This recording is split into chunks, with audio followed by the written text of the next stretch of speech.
Madame Mariotte introduisit maître Corrimon à 11 heures précises.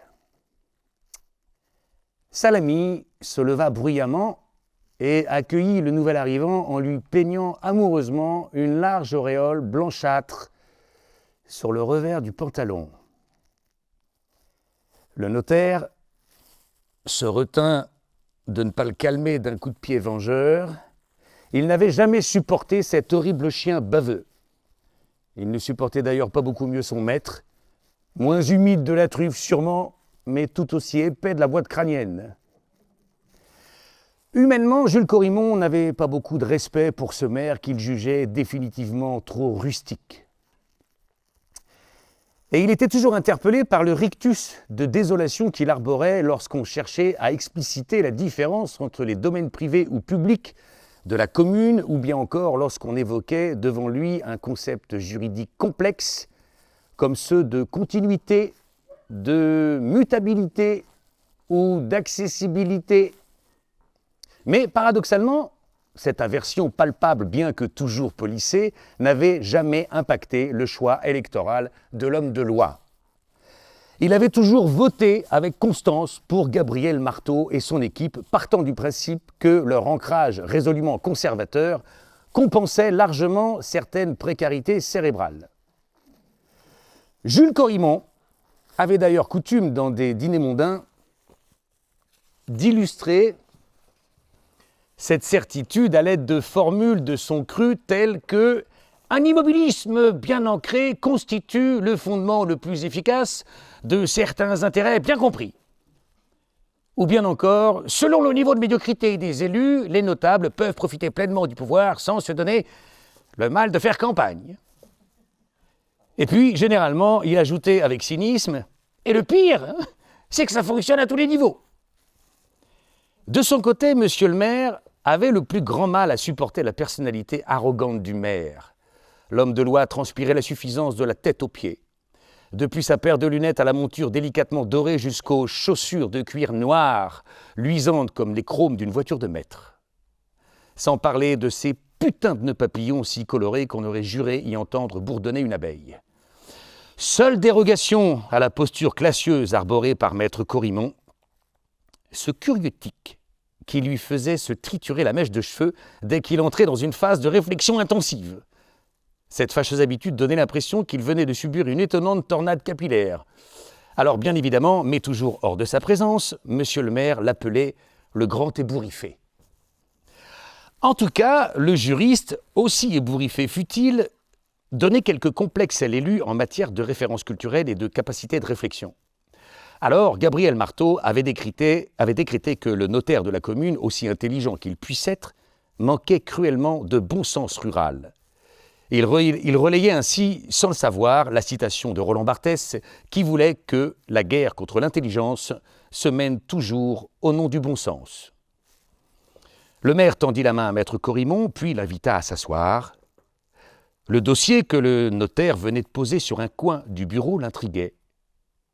Surtout, la notation manuscrite qui s'étalait en lettres bien épaisses sur la chemise cartonnée « Succession BI ».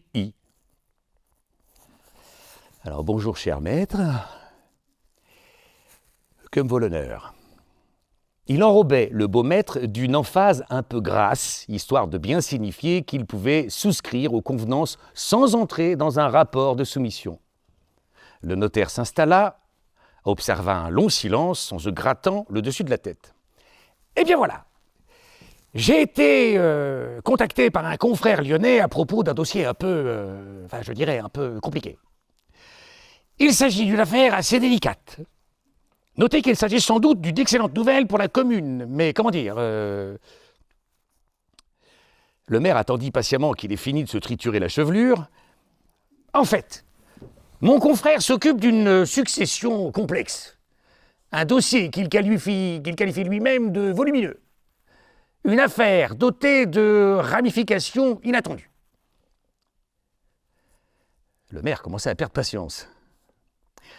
Et en quoi ce dossier volumineux concerne-t-il notre commune ? Eh bien justement, la commune d'Épernon constitue l'une de ces ramifications inattendues. La plus inattendue peut-être. Et j'ai été chargé par mon honorable confrère de débroussailler cette ramification très, très inattendue, je dois bien le dire. Les circonvolutions de son interlocuteur exaspéraient au plus haut point Gabriel Marteau. Maître, et si nous en venions aux faits? Ah oui, bien sûr, bien sûr. Il se passa rapidement la main dans les cheveux. Connaissiez-vous monsieur Bodjimir Ivachenko? Le peintre russe, oui, bien sûr. Il a vécu dans le village pendant une dizaine d'années. D'ailleurs, il n'a pas laissé un souvenir impérissable. Le notaire prit la peine de rectifier. Il était slovène. Comment ça, slovène? Monsieur Ivachenko était originaire de Slovénie, pas de Russie. Oui, bon, c'est un peu pareil, non? Pas tout à fait. La Slovénie est indépendante depuis 1991 et fait partie de l'Union européenne depuis 2004. Monsieur le maire avait de plus en plus de mal à supporter le juriste et ses cours d'histoire. Bon. Et quel est le rapport avec notre municipalité? J'y viens, monsieur Marteau, j'y viens, c'est ça. Venez-y, monsieur Corrimon, venez-y. Oui, eh bien voilà. Monsieur Ivachenko est décédé voici quelques semaines. Et mon confrère m'a chargé de la partie de la succession qui concerne la commune. Mais en quoi la succession de ce connard peut-elle nous concerner? J'y viens. En fait, un chapitre de son testament concerne Épernon, et c'est précisément que là, mon confrère... Mais venez-en au fait, nom de Dieu! Monsieur Ivachenko, de par ses dispositions testamentaires, lègue à la commune d'Épernon la totalité de sa collection particulière. Sa collection particulière. Oui. Il s'agit d'une collection privée, qui n'a jamais été dévoilée au public. Et cette collection comporte 11 toiles, de 80 par 100, plus une au format supérieur de 90 par 116. Ce qui, semble-t-il, était un assez joli format, surtout si l'on tient compte de la cote internationale de M. Ivachenko. Alors, Ivachenko fait partie des... Ivachenko fait partie des peintres contemporains les plus cotés. D'après les informations qui figurent dans mon dossier, les toiles répertoriées dans sa collection particulière valent un peu plus de 1 million d'euros. 1 million d'euros. Vous êtes en train de me dire que cette espèce de peintre slovaque a légué à la commune une collection de 1 million d'euros juste parce qu'il a habité ici une dizaine d'années. Slovène. Monsieur Ivachenko était slovène, pas slovaque. Oui, c'est un peu pareil, non? Pas tout à fait. La Slovénie et la Slovaquie sont deux pays différents. La Slovaquie est située plus au nord, juste en dessous de la Pologne, et la Slovénie plus au sud, juste à l'est de l'Italie. Le maire était ulcéré. Après les cours d'histoire, il avait maintenant droit à une leçon de géographie. Bon, alors d'accord, il est slovène. 1 million d'euros, vous dites. C'est énorme. Il s'agit d'une valeur unitaire estimée, il convient d'être prudent. Comment ça, valeur unitaire? Je veux dire qu'il s'agit de l'estimation de chacune des toiles. Donc la valeur d'ensemble est donc d'environ 12 millions d'euros. Gabriel Marteau avait de plus en plus de mal à respirer. 12 millions d'euros. Mais c'est énorme. Ah oui, c'est énorme. Mais il y a quelques conditions. Comment ça, des conditions? Oui, 2 conditions impérieuses qui conditionnent la parfaite réalisation de la succession. Le maire se sentait de plus en plus dépassé. Il hoqueta. Et c'est quoi ces conditions? Alors, la première, je cite, « La commune d'Épernon s'engage à exposer les œuvres publiques durant une trentaine d'années à compter du premier jour d'exposition dans un espace accessible, situé sur le territoire de la commune et exclusivement dédié à cet usage. Cet espace pourra être inclus dans un ensemble culturel ou muséal de plus grande dimension à la condition que les 12 toiles objets de la présente convention soient présentes dans un espace exclusivement dédié. Et je vous lis la deuxième condition.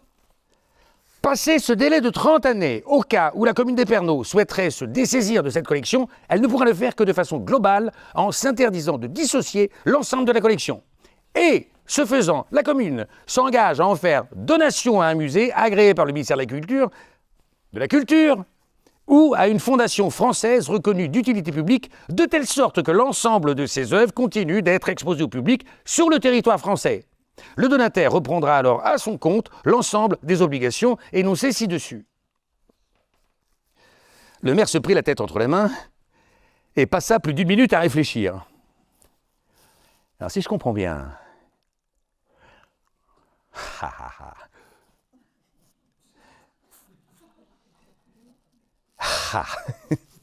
il nous demande de construire un musée sur la commune.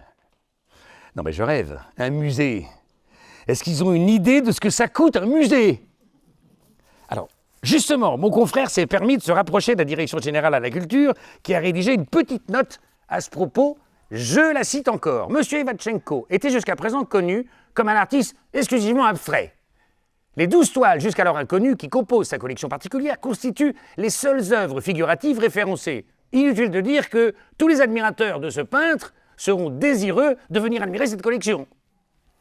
Le ministère de la Culture estime que le nombre de visiteurs d'un éventuel musée dédié à cet ensemble, et quel que soit son emplacement géographique, pourrait osciller entre 10 000 et 30 personnes par an, selon qu'on retient les hypothèses les plus basses ou les plus optimistes. D'autre part, les fonctionnaires du ministère déclarent se tenir à votre disposition pour étudier toute demande d'aide en ce qui concerne la construction de l'espace muséal.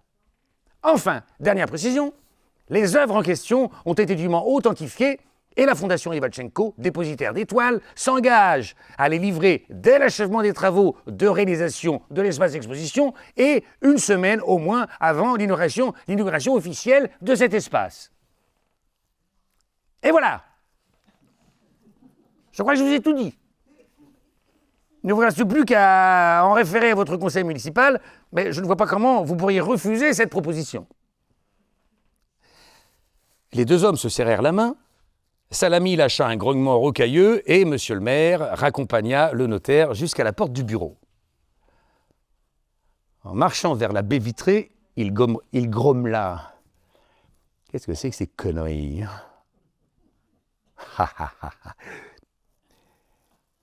Il manquait plus que ça. Ce putain de peintre russe, ce sera vraiment foutu de ma gueule jusqu'au bout. Et dire que j'en avais pas entendu parler depuis 25 ans. Il se planta devant la vitre, il était déjà midi en bas, le service avait commencé, la tatouée courait déjà d'une table à l'autre, distribuant les plats du jour. Il regarda le grand ébouriffé qui s'éloignait à grandes enjambées, sa serviette de cuir sous le bras. Il ne le voyait que de dos, mais il avait juré que l'autre arborait un large sourire, un vilain sourire, narquois et satisfait. Ce connard de Russe ou Slovène, peut-être même Slovaque, et d'ailleurs, qu'est-ce qu'il en avait à foutre de sa nationalité exacte, venait de ressurgir du passé. Il voyait confusément un chapelet de souvenirs crasseux lui foncer dessus comme un train dans un tunnel. Un train qui n'allait pas être facile à esquiver. Mais de toute manière, il n'avait jamais eu le sens de l'esquive.